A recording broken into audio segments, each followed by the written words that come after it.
Fire, fire, fire.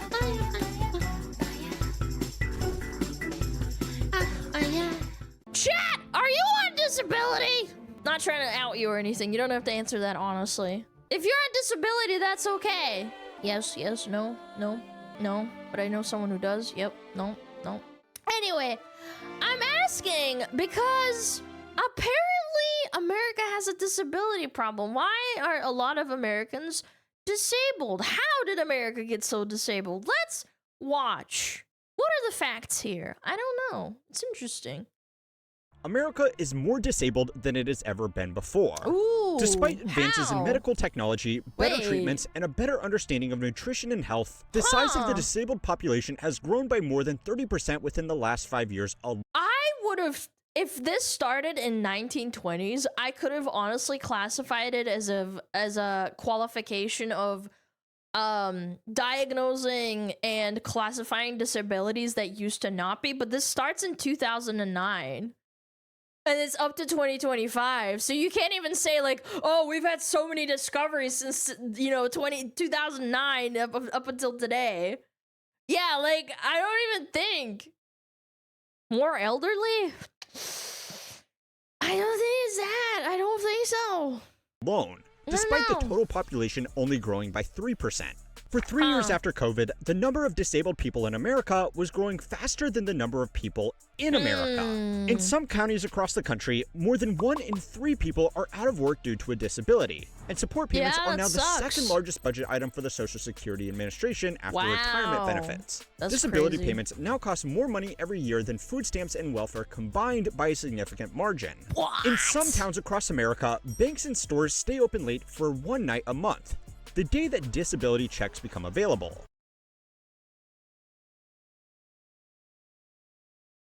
Oh, jeez. Oh, I did not know that. I am now a knower. I now know it. Wow. Yeah, time to pay up! This is clearly a big enough problem by itself, but there is a lot more going on behind these numbers which tell a rather scary story about Americans with Disabilities Act turns 30. So this came into effect in 1995. Wow. Everything. From the ways we decide if people are worthy to work, regional inequality, and the long-term realities of AI in the workplace. Yeah. I know it sounds unhinged, but I promise, it's all connected. Okay, You I'm might listening, not I'm believe listening. it, but people didn't magically Oh no, get him a proper job. Amazon sucks, man. I don't want anyone disabled or not working at the fucking Amazon factory.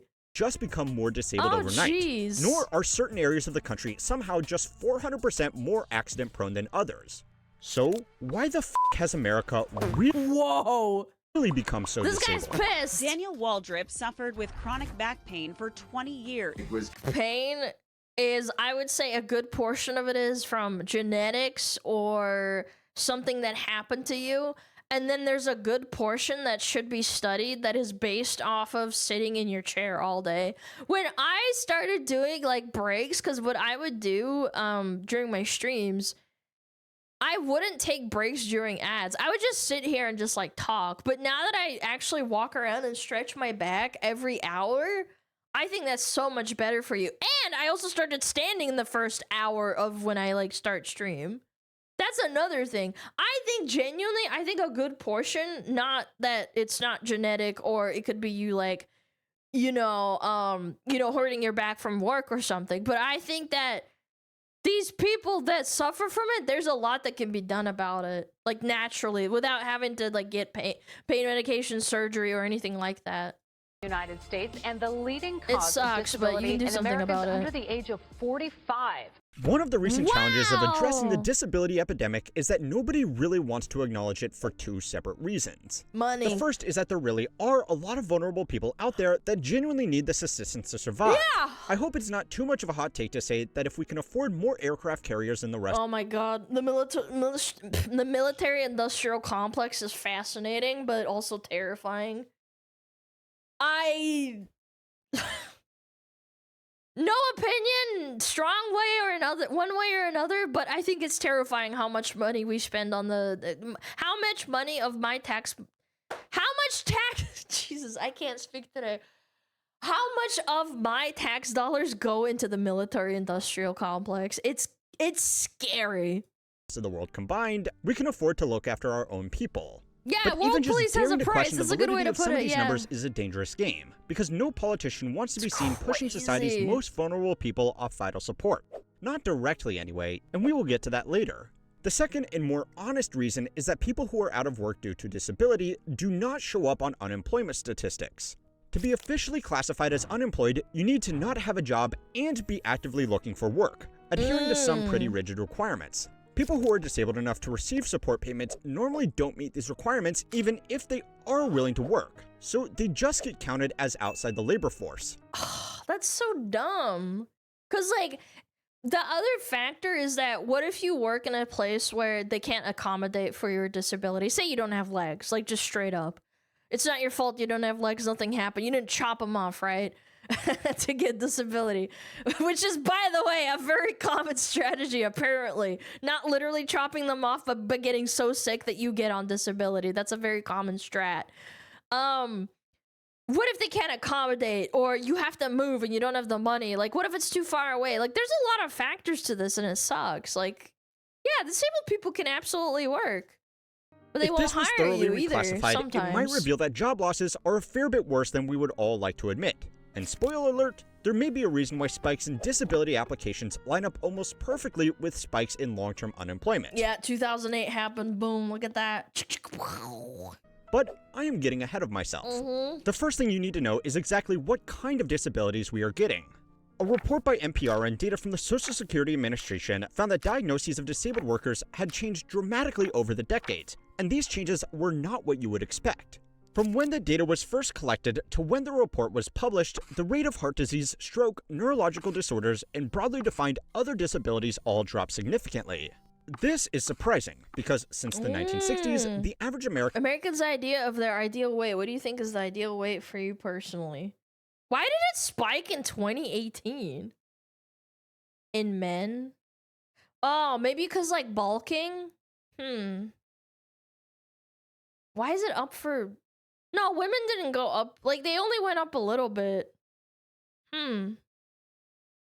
COVID? You think people got fatter in COVID? Yeah, but the spike is in 2018. COVID didn't happen until 2020. 2019. Let's say it's 2019. I don't know. Fat acceptance? Guys, fat acceptance movement has been around for a little while. I don't think it's that. It's not a strong enough correlation.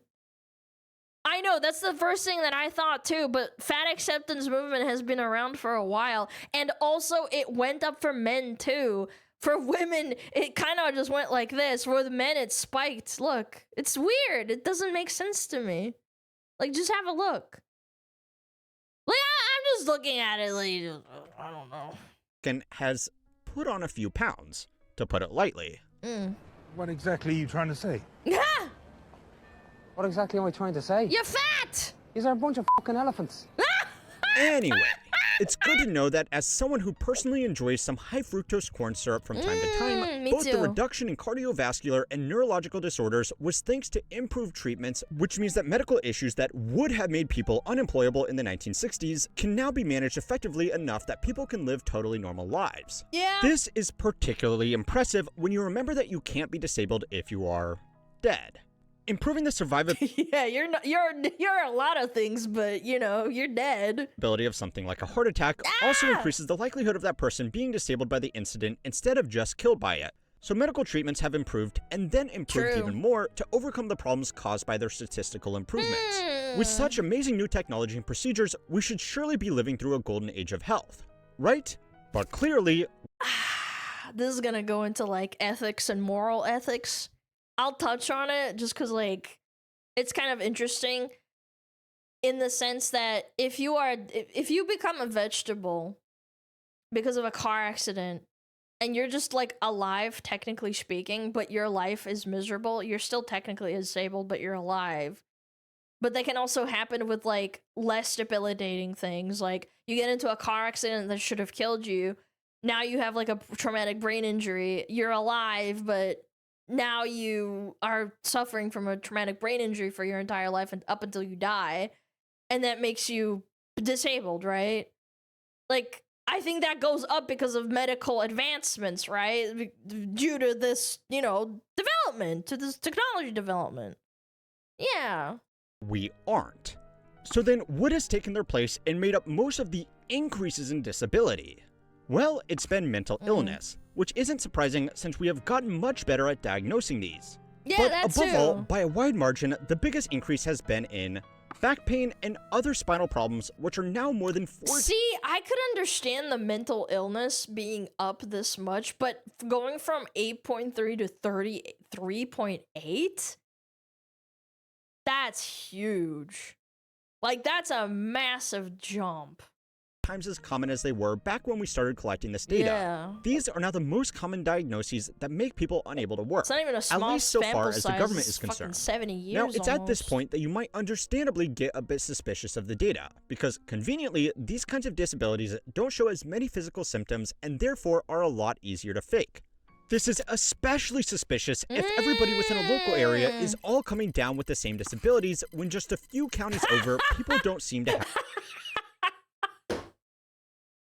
Dude, wait, I actually did statistics in college and there was like some sort of paper studying the effects of like, God, I can't remember, but it's basically kind of like this. It's like one county or one area in a city is experiencing this, but then they studied the people that live in the next door neighborhood and they don't suffer from the same thing. It becomes like a psychological, you know, like a psychological dilemma of like, are they faking it, or is it like there's something in the water that's causing this? It's like, have the same problems. yeah. To make matters Makes you worse, think, I am going huh? to guess that most of you know someone who can still get a day's work done despite their back pain. Well, Yeah. the author of this report, Hannah Jaffe Walt, actually thought the same thing. So they Ooh, went to woman. interview a doctor in one of the most disabled counties in the country and got a pretty startling insight into how this whole system actually worked. One of the doctor's primary concerns was what level of education his patients had attained. According to the Oh. report, he very candidly explained that even though this was not a medical question, it was one of the most important variables when it came to treating disabling illnesses. Okay. People who had graduated high school or obtained a college degree had a much better chance of finding a job where they could sit down if they needed to, like those in an office or even just a call center.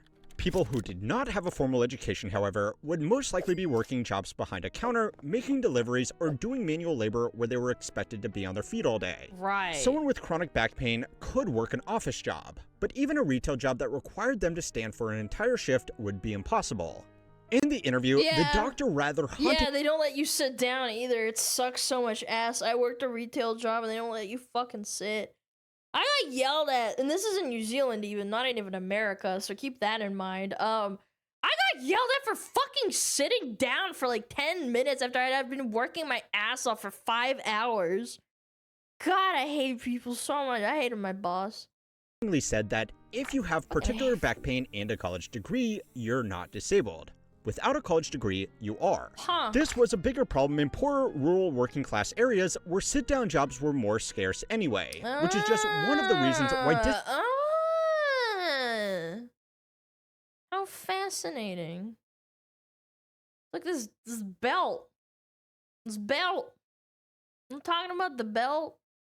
What's it called? The working belt? Something? The working American belt?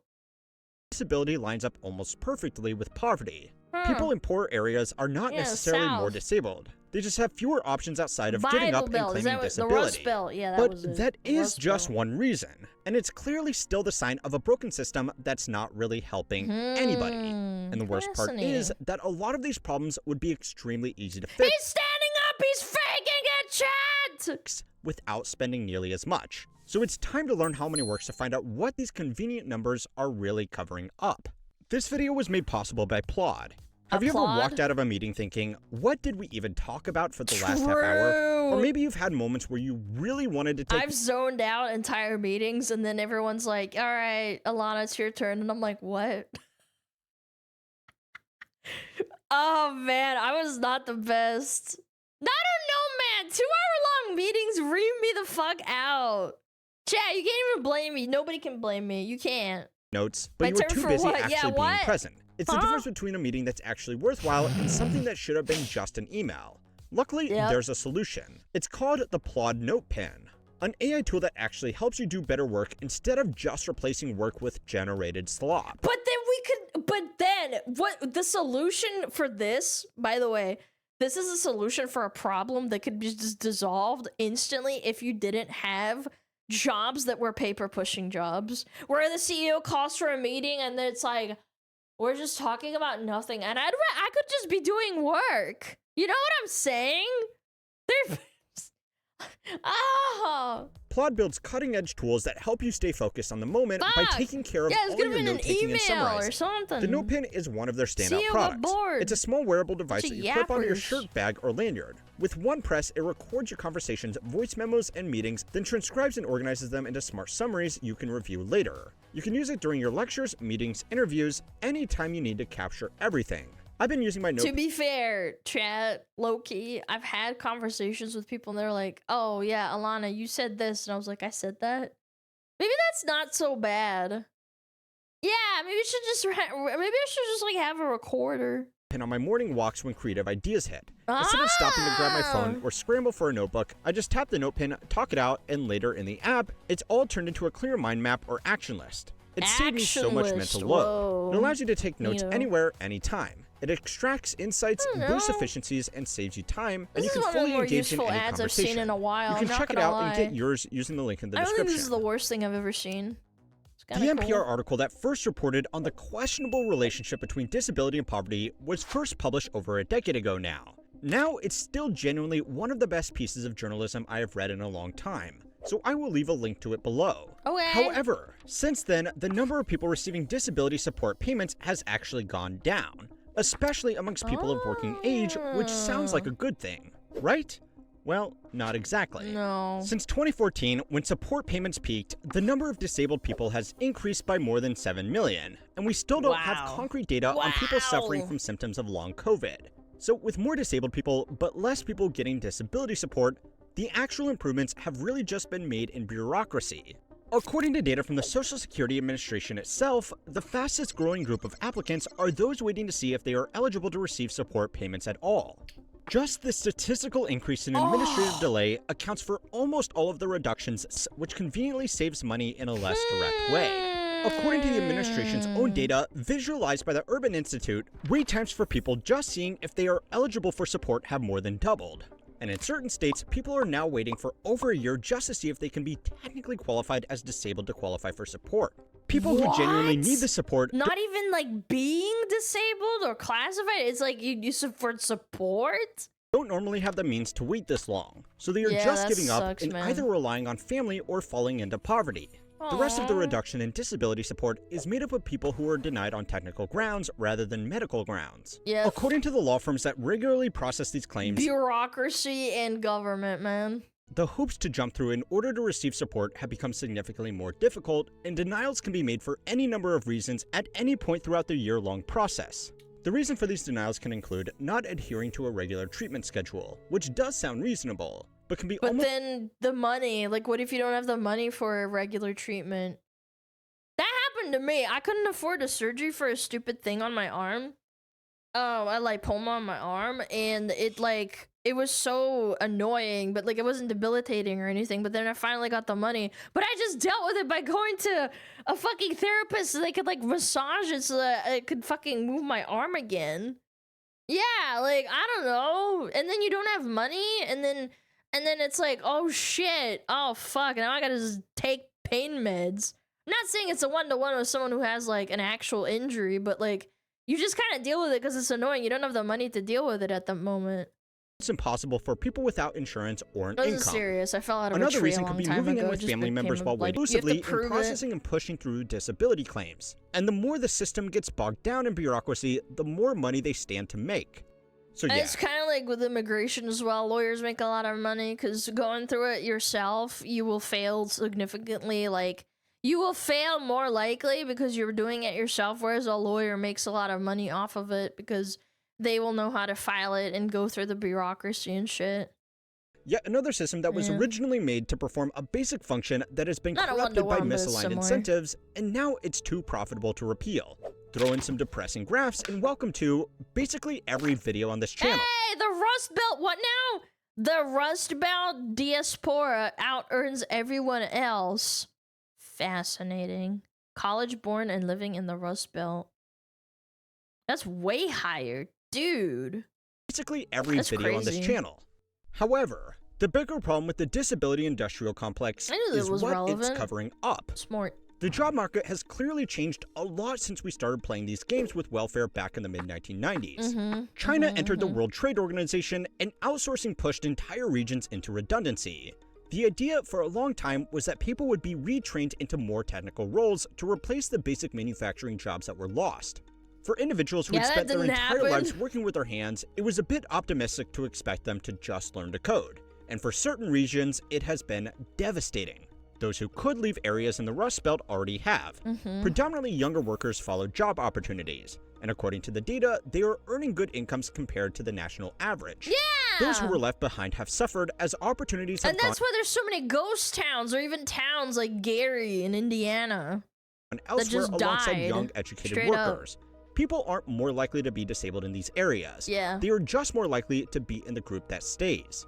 Today, however, the script is reversing once again. Yeah, learn to People who have spent their lives learning to code or perform basically any job where they sit behind a computer are being told they are right on the edge of being replaced by AI. That's not gonna happen, not yet.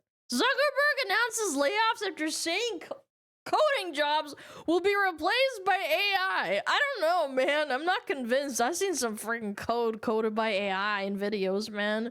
Maybe it's actual AI and it's not LMM.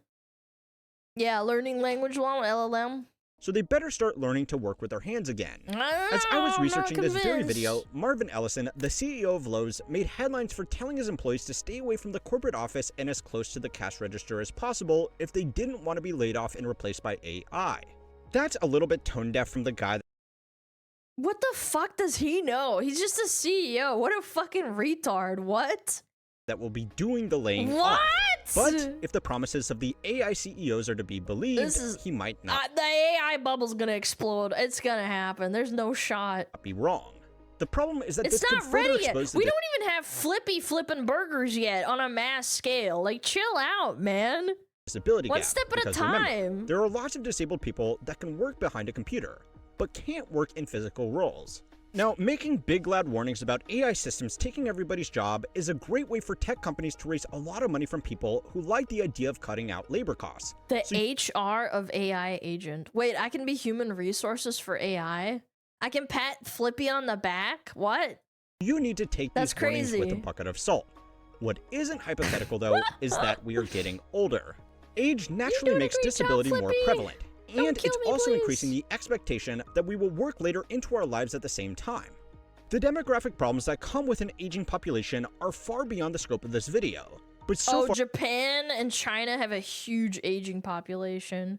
Like, you think it's bad in America? It's so much worse over there. as being able to get to work as we get old, there are some simple realities we need to Babysitting accept. clankers. Some jobs can easily be done into old age, others cannot.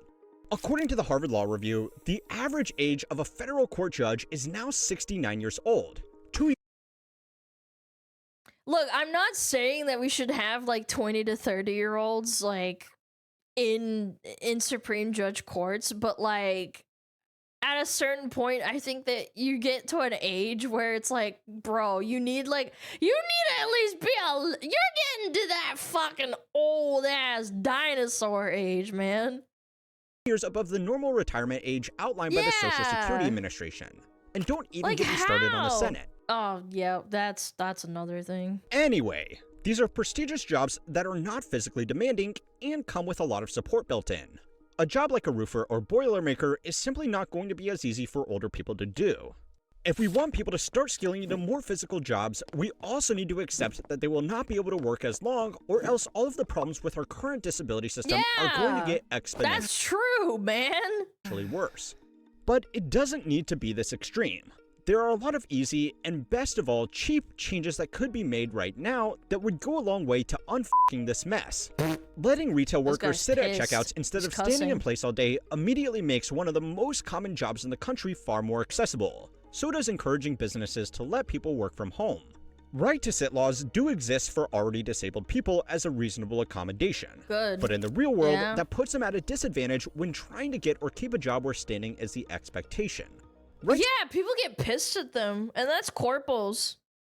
to sit laws Mostly actually used to be corpos. universal for everybody. Because they see that they aren't doing what are they meeting? Like they're not meeting their quota or whatever. They're working less because they have to sit down, whereas everybody else should be sitting down too. And I think that's why this is a problem. We won't be able to use young people as disposable wage slaves. Frick! across almost every single state. But they were slowly repealed because Bring down the average of what everyone else works, and then disabled people will just be like part of the workforce if they want to, and then everybody's happy. But no, we gotta squeeze everyone's balls for like money and labor.